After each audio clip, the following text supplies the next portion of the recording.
ಕರ್ನಾಟಕ ಲೋಕಾಯುಕ್ತ ಬೆಂಗಳೂರು ಗೌರವಾನ್ವಿತ ನ್ಯಾಯಮೂರ್ತಿಗಳಾದ ಶ್ರೀಯುತ ಶ್ರೀ ಕೆ.ಎನ್.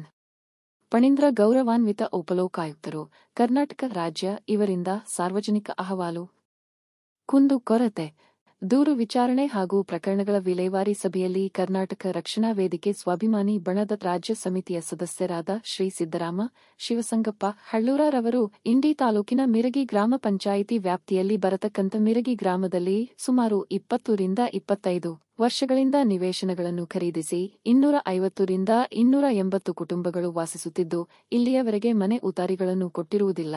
ಸುಮಾರು ಬಾರಿ ನಾವು ಅರ್ಜಿಗಳನ್ನು ಜಿಲ್ಲಾಧಿಕಾರಿಗಳಿಗೆ ಮತ್ತು ಮುಖ್ಯ ಕಾರ್ಯನಿರ್ವಾಹಕ ಅಧಿಕಾರಿಗಳಿಗೆ, ಜಿಲ್ಲಾ ಪಂಚಾಯಿತಿ ವಿಜಯಪುರ ಕಾರ್ಯನಿರ್ವಾಹಕ ಅಧಿಕಾರಿಗಳು, ತಾಲೂಕಾ ಪಂಚಾಯಿತಿ ಇಂಡಿ ಮತ್ತು ಗ್ರಾಮ ಪಂಚಾಯಿತಿ ಅಭಿವೃದ್ಧಿ ಅಧಿಕಾರಿಗಳು ಮಿರಗಿ ಈ ಎಲ್ಲ ಅಧಿಕಾರಿಗಳಿಗೂ ನಾವು ಅರ್ಜಿಗಳನ್ನು ಸಲ್ಲಿಸಿದರೂ ಯಾವುದೇ ರೀತಿ ಇಲ್ಲಿಯವರೆಗೆ ಉತ್ತರ ದೊರಕಿಲ್ಲ.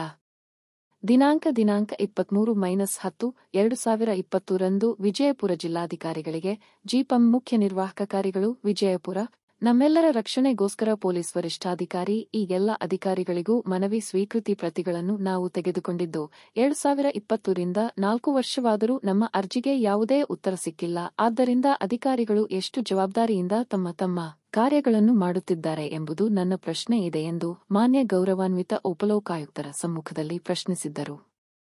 ಇದೇ ಸಂದರ್ಭದಲ್ಲಿ ಆಲಮೇಲ ಪಟ್ಟಣ ಪಂಚಾಯಿತಿಯಲ್ಲಿ ಬಡವರ ಹೆಸರಿನಲ್ಲಿ ಮನೆಗಳ ಅವ್ಯವಹಾರದ ಬಗ್ಗೆ ಅರ್ಜಿಗಳ ಮುಖಾಂತರ ಕೇಳಿದರು, ಹೋರಾಟ ಮಾಡಿದರು. ಇಲ್ಲಿಯವರೆಗೆ ನ್ಯಾಯ ದೊರಕಿಲ್ಲ ಎಂದು ಹರೀಶ್ ಎಂಟಮಾನ, ಶಿವು ಮೇಲಿನಮನಿ, ಶಶಿ ನಾಯ್ಕೋಡಿ ಮುಂತಾದವರು ಮಾನ್ಯ ಲೋಕಾಯುಕ್ತರ ಸಮ್ಮುಖದಲ್ಲಿ ಚರ್ಚಿಸಿದರು.